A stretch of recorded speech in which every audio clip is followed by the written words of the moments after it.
This is the coolest shit I've ever seen in my entire life.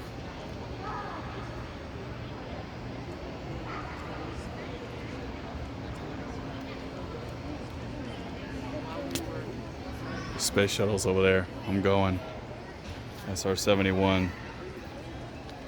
Oh my gosh. Look at this thing. SR-71.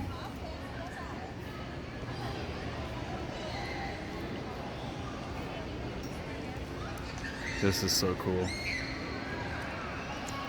Hi. Hi.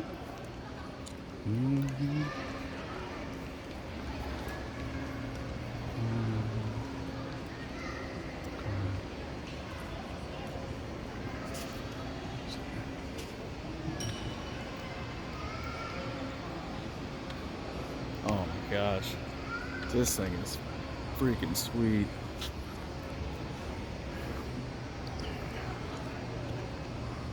Little skunk up there. That's cool. Is there still an engine in there? Well, I think so. I don't know. There's some stuff going on in there. God, it's so thin. Like, the whole body is like, gosh, maybe just a couple feet tall, I guess. Off the ground, it's maybe 4 feet off the ground. Like me standing here, I definitely couldn't walk under that thing.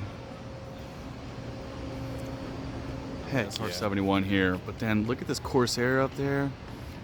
I don't even know what this thing is. And then I just look all the way above me. It's like, holy crap, look at this thing. It's like a glider. We got planes all over here. This is another little glider thing over there. I mean, this place is so cool. So we got this Northrop N1M right here. This thing is like, it's just a wing. It's a wing with some props in the back here. Like right there. I mean, this thing, it's tiny one. Like this thing is small. I mean, it's like 2.5 feet off the ground, if that. I mean, and I guess this is see, it says Northrop Flying Wing right there. This was the predecessor to like the B-2 and other bombers. Just sick. This thing is cool. It's got some cool little designs and stuff, like woodwork on the props in the back there. This thing is sick. Okay, check this out. This is a big ass plane.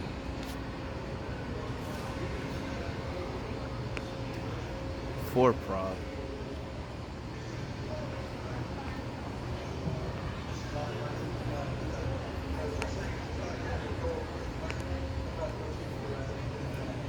Damn Enola Gay.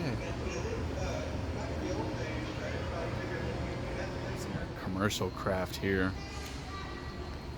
Plain Jane. Amphibia. This thing is crazy looking.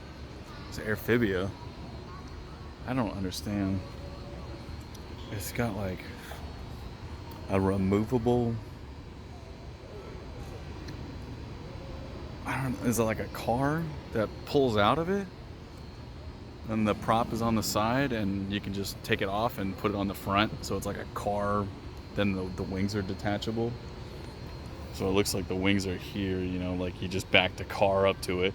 Convertible, baby. That is the coolest thing. Holy smokes. We got some choppers in here too.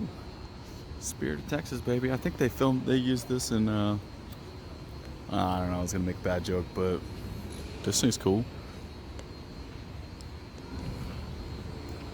I don't know what the Spirit of Texas, what's the significance of this? We're gonna take a look. First around the world helicopter flight in the Spirit of Texas. 29 days. They flew around in this chopper for 29 days. First around the world helicopter flight. That is so cool. This guy is one of the kamikazes. Model 22, literally just tiny little plane with fucking bombs in it. Run it in. There you go. It says the Oka Cherry Blossom Model 22 was designed to allow a pilot with minimal training to drop from a Japanese Navy bomber at high altitude and guide his aircraft with its warhead at high speed into an Allied warship. So they literally just dropped these bombs with a pilot in it and just ran it in. Goodness. This is the Lockheed Martin X-35B Joint Strike Fighter. This is the new bad boy. Already in a museum. That is cool. I bet you that thing is gutted inside. Gotta be. This is the baddest boy to ever hit the sky right here. F-14 Tomcat, baby.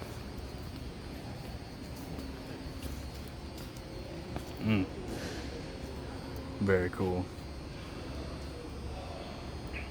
Hell yeah. Blue Angels. FA-18. Very cool. Oh yeah, we've got some choppers. Cobra. Oh yeah. That's a bad boy right there. Very, very cool. Got some missiles.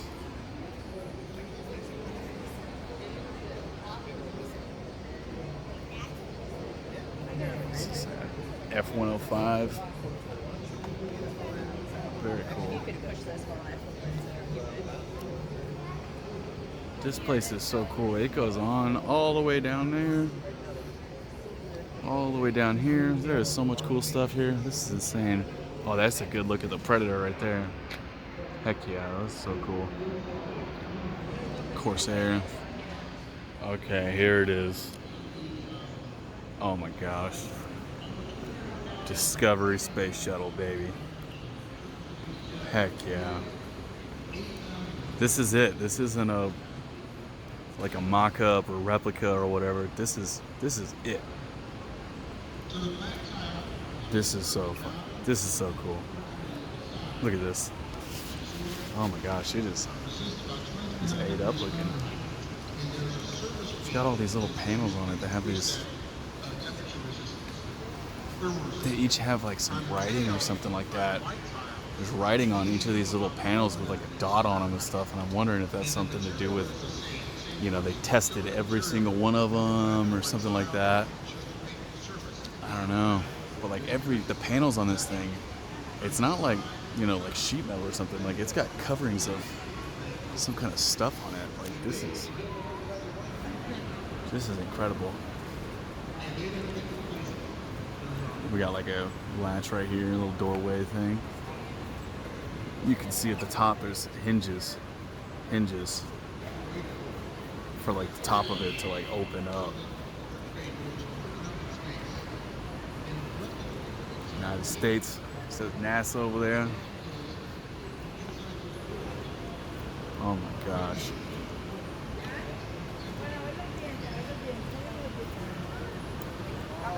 This still, the entire thing is covered in these little panels. We've got a cool little exhibit right here. That's Columbia, but oh yeah, we got some freaking rocket engines back here, baby. These things are so big. This thing is huge. And still, again, I mean, everything's covered in these little panels. Look at these engines. Oh my gosh, I'm gonna see if I can scoot back here and get a better view. Oh yeah. Think of just the heat coming off the ass end of that thing.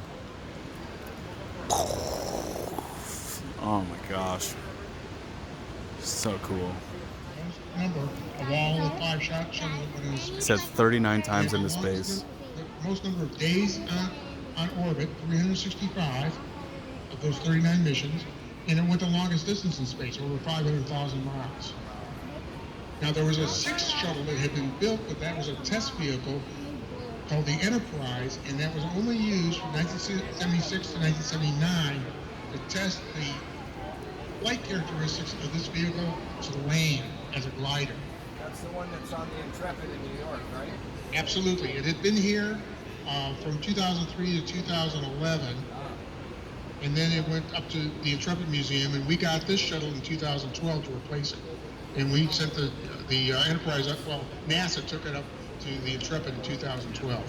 So the Enterprise was carried on the back of a 747, launched and then released, and then would do the final flight as a glider to for that part of the program. Very important part of the program. But because it wasn't built for space travel, NASA decided it was too expensive to modify it for that purpose. The other two test vehicles in that same period of time were the Challenger and the Columbia. And they were designed for the testing of space characteristics.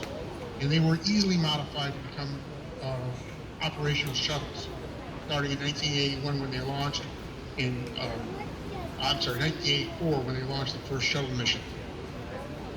First test shuttle mission into space only had 2-member crew.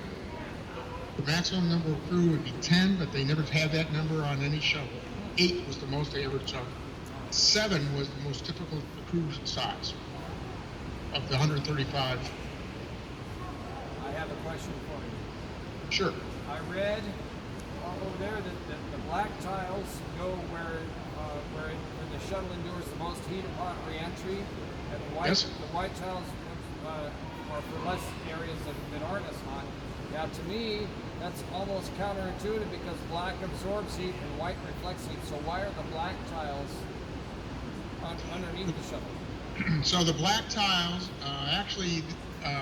black does reflect heat. That's where the SR-71 is black. Okay, I thought it absorbed heat.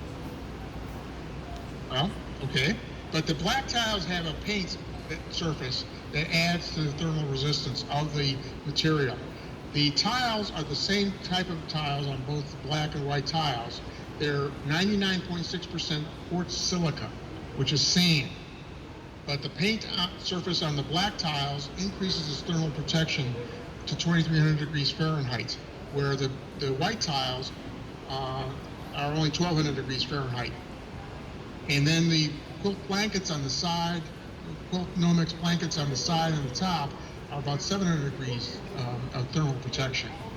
Now, if you turn around, you can see a heat shield behind you on the other row, and those heat shields were Gemini era heat shields. They are made of a ceramic material that absorbs heat, and that causes that material to burn or ablate. So it's ablative heat shield. Is a ablative heat shield, correct. The tiles are insulation. I see.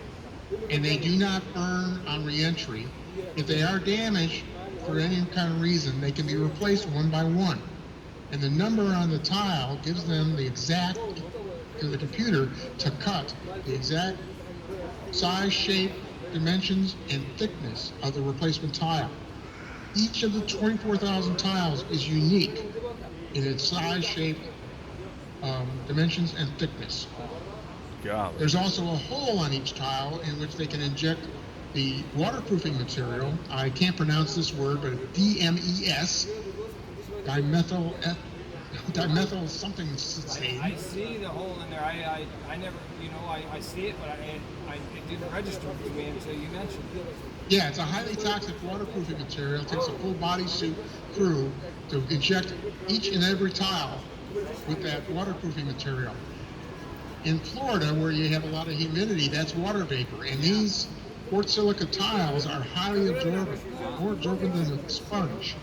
And water gets into them, water vapor gets in, that turns to water on launch, turns to ice in space, and that would expand and break the tile. So the DMES prevents that from happening. Now on re-entry, that heat will evaporate the DMES, but by that time you don't have to worry about the waterproofing material anymore.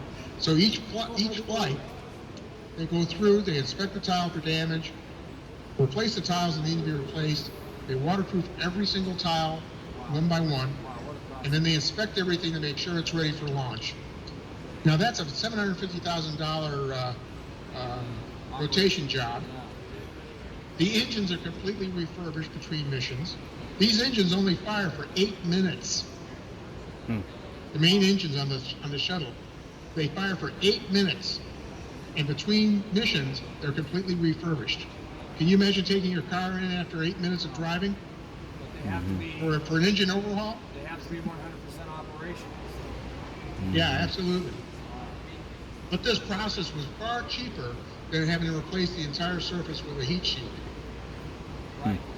So the tiles that we're looking at, these are actually mission tiles that were actually used. Except for the very black tiles, which were replaced by NASA in 2011 when they after the last mission. These tiles were in space.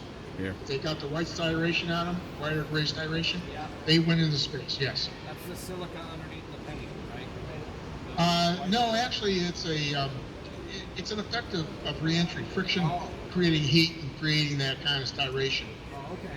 Hmm. Well, thank Yeah. you. So they're not absorbing any energy, but that styration does affect the surface. Thank you. Cool. Can't think of any other pertinent questions. Well, those are all really great questions, and I appreciate that. Very cool.